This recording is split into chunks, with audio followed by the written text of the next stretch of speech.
Right, let's check out this Nissan Rogue. I ran a lot of these, and it seems like I end up with one of these most of the time because it has the most cargo space for the size of the vehicle. And I'm going to talk to you guys about a little about this car and whether it might be something to look at buying, and maybe there's some of the advantages and disadvantages from a mechanic standpoint. Let's take a look at underneath the hood. So it looks like to me, from looking at the engine, looks like they've eliminated the timing chain or timing belt, which is actually probably a good thing for this Nissan. It does look like it has a plastic valve cover, which that's more common today. I think their engines aren't terribly bad, other than the timing belt issue, because they're always on the interference engine. So if the timing belt does break or the chain breaks, typically the valve train ruins the rest of the engine. So that's one thing to think about. I'm going to get inside. We're going to talk some more about this, but I'm just wanted to videotape the underneath the hood. Not a terribly bad engine, but there's some other issues. Well, I will say it is a bit brisk out right now. The wind's picking up, and I am in Iowa, so fortunately, if you see the snow, there is some weather-related issues going on, and that's why the car is so dirty. It's a rental. I do not own this car, and I rent different cars for my business and travel all over the United States. And I used to be, back in the 80s and 90s, or 80s and 90s, I was an ASE Master Auto Technician, and I let my certifications all go in about 1993. But again, I still, if you're new to the channel, I do all my own work on the cars I have. I actually have anything from the computer diagnostics to replacing just about anything on my cars. So I do rent these. I don't think, if I were going to, I would probably not buy one. And I'm going to tell you about some of the things that are good and some things that are bad. One of the things I noticed on this car that they've changed in the last couple of years, I'm not sure what year this one is, let me look. Gets its 8 of 18, so I don't know if that's 2019 or 2018. It probably is a 19. But one of the things I noticed that they have on this car, it's a feature for the cruise control, is it has this button here, and I don't know if it doesn't work unless I'm driving it, so I'm not going to be showing you how this works. It has this thing here, and what it does is it notices if there's a car in front of you and automatically slows down. And man, I'm going to tell you, I find that absolutely irritating, and I believe there's a way you can turn it off. I'm not sure, but it doesn't have a setting to make it so that you can be close enough to a person to change lanes or anything like that. So if you're in a big city, you're going to find that feature very irritating, and it actually is kind of a downer. What it does is basically it prevents you from following the person in front of you too close, but it's about 10 car lengths behind them. So it's actually too far, and you can adjust it by pushing this button, and it's always too far no matter what I do. So I find that very irritating, and I have to change lanes, and then when somebody just changes lanes and gets in front of me, all of a sudden the car brakes and slows down. Not something that I like when I'm renting a car. I use the cruise control a lot, and it's just very irritating. I'm in a country area. I'm actually in Iowa, and in Iowa, you know, maybe it'd work out okay. If you're a terrible driver or if you're a new driver, that might be a nice feature, because it kind of keeps you from getting too close to the person in front of you. But I find it really irritating myself.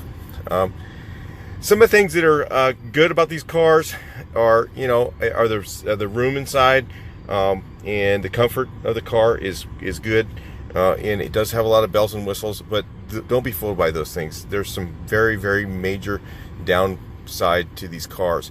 One of them being the transmission is a CVT transmission. So the CVT transmission is very problematic, I want to say. I imagine if you drove it like it was like you're an old person all the time and you just babied the hell out of it, you'd probably get your mileage out of it. But I'm certain a resale would be terrible on the car at that point, because who wants an old worn out or old CVT? They have a bad reputation. that's probably one of the worst transmissions out of all the transmissions available, is the Nissan CVT. So it has the worst reputation. In fact, there's lawsuits and recalls on a lot of that stuff, so keep that in mind if you were looking at this thing for a long-term purchase. As far as maybe a throwaway car to buy and use, you know, for something like that, or to buy as on a lease maybe, or something like that, where you're going to turn it in, you know, maybe it will work out for you doing that. I myself, I would not own one because of that. This one here is a 4x4. It's actually all-wheel drive, so it does have the buttons down here for all-wheel drive. It does work. It does have all these different things like bells and whistles, like terrain. When it was heavy snow on the road, which I'm going rural road, so that's why I got 4x4. I can easily drive a two-wheel drive, front-wheel drive car on most of the places I've been. But I've been in places where they have very rural, and I wasn't sure if I was going to run into a lot of unplowed roads that are, you know, with 2 or 3 or 4 inches of snow on them. That was why I got the all-wheel drive car. Normally, if I was in the city, a two-wheel drive would be, you know, fine for most driving.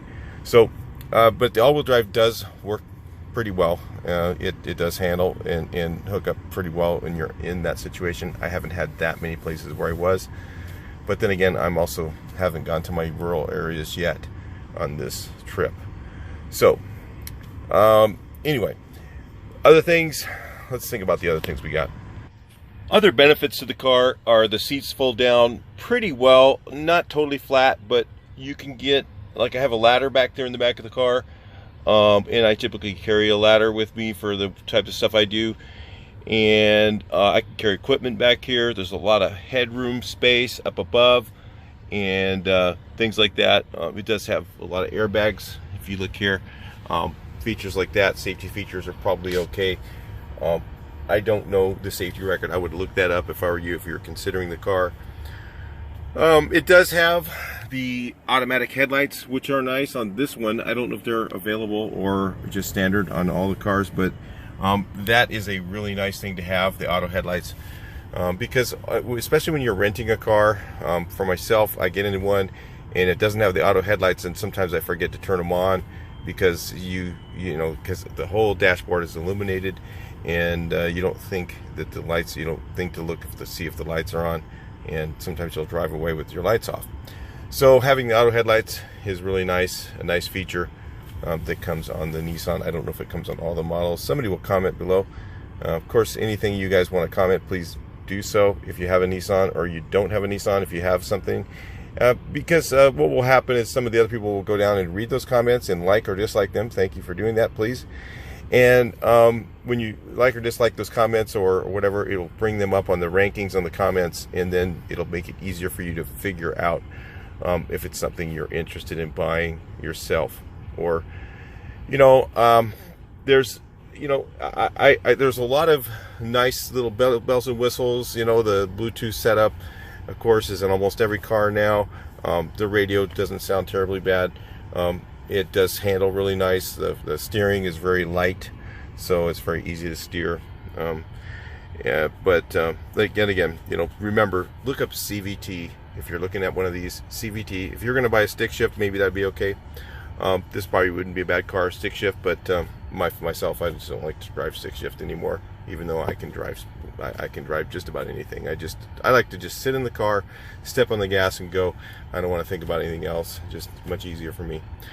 I've done those years of shifting, and I don't like to do that anymore. So anyway, but it does have a lot of headroom. It does have a lot of leg room. It's very roomy as far as driving. It does have some of those features that are not available in some of the cars in the same price range. So, you know, I'm going to give you a scenario. Let's say you're going to use the car for 5 years. You were going to drive it like a baby. You don't drive like really hard, because I'm sure that if you drive really hard, you'll have issues with the CVT. Because what happens is, and also you may have issues with the engine, because what you're doing is when you step on the gas really hard with the CVT, it revs the engine up pretty high and keeps it at a high RPM for a longer period of time than a typical automatic transmission where they shift, because the CVT is a constant T is a constant velocity, you know, transmission. So what it does is it revs the engine up to the optimum RPM, and then will keep the RPMs up until you reach the speed you want to attain, and then as you let off the gas, it'll bring the RPMs back down again. And that's a little harder on the engine, in my opinion. And I just don't, you know, I don't like CVT transmissions. In fact, for driving in the snow, I don't know if I'm spinning or if the transmission's slipping. So it did seem to hook up okay and things like that. When I did need the four-wheel drive, I only used it once, so it seemed to hook up okay for that. But it just feels weird. I just don't like that sound of the engine revving up. I don't know if I'm slipping or if I'm spinning or whatever. It just makes it hard for me to read when I'm driving the car. So I found it really irritating, as well as there's maintenance issues and problems with that transmission. It does have the start-stop button, which I'm not a big fan of these. The reason I'm not a big fan is I like a key to turn off everything. So if you think that's a nice little feature, there's actually more electronics between here and the starter, which can cause problems. So that I'm not a big fan of, but a lot of cars have those again now. It's becoming fairly common. I'm not sure why, but that's becoming, you know, you have the key in your pocket.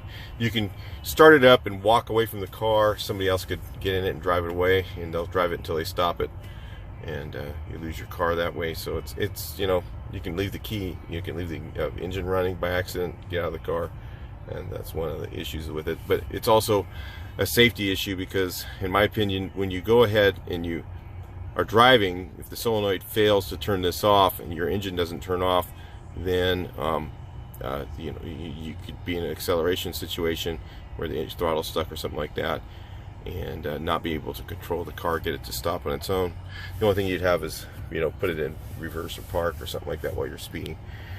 And I don't think that's really a very good idea. That's just not something that I'm really interested in. I like to have a key that turns off everything, just powers off everything. And that's usually how those ignition switches work versus these buttons. So, you know, there's a lot of bells and whistles. All the new bells and whistles I see, you know, they seem like they're convenient, but they also have more problems with maintenance and long term. I think they will probably have issues with, you know, things like that.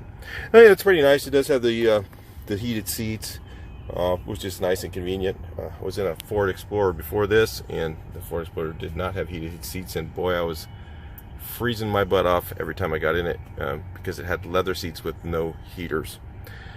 So anyway, basically, you know, standard features are a lot of them there. You know, there's a lot of good things as far as, you know, bells and whistles, comfort, you know, not bad, but the engine or the transmission is probably the deal killer for me. And Nissan, you know, their reputation has kind of gotten down, and I think it's been, did they take on, somebody else can answer this, did they take on Renault? I'm not sure, something like that. They got together with one of those car companies, and, you know, since then it's just kind of gone downhill. I forget which one it was. Was it Fiat, Renault? I can't remember. One of the French cars. It wasn't, not a very good brand, and since then they've just kind of, yeah, there's you know, back in the 80s Nissans were pretty good. Now they're just not the same. Anyway, I'll talk to you in the next video.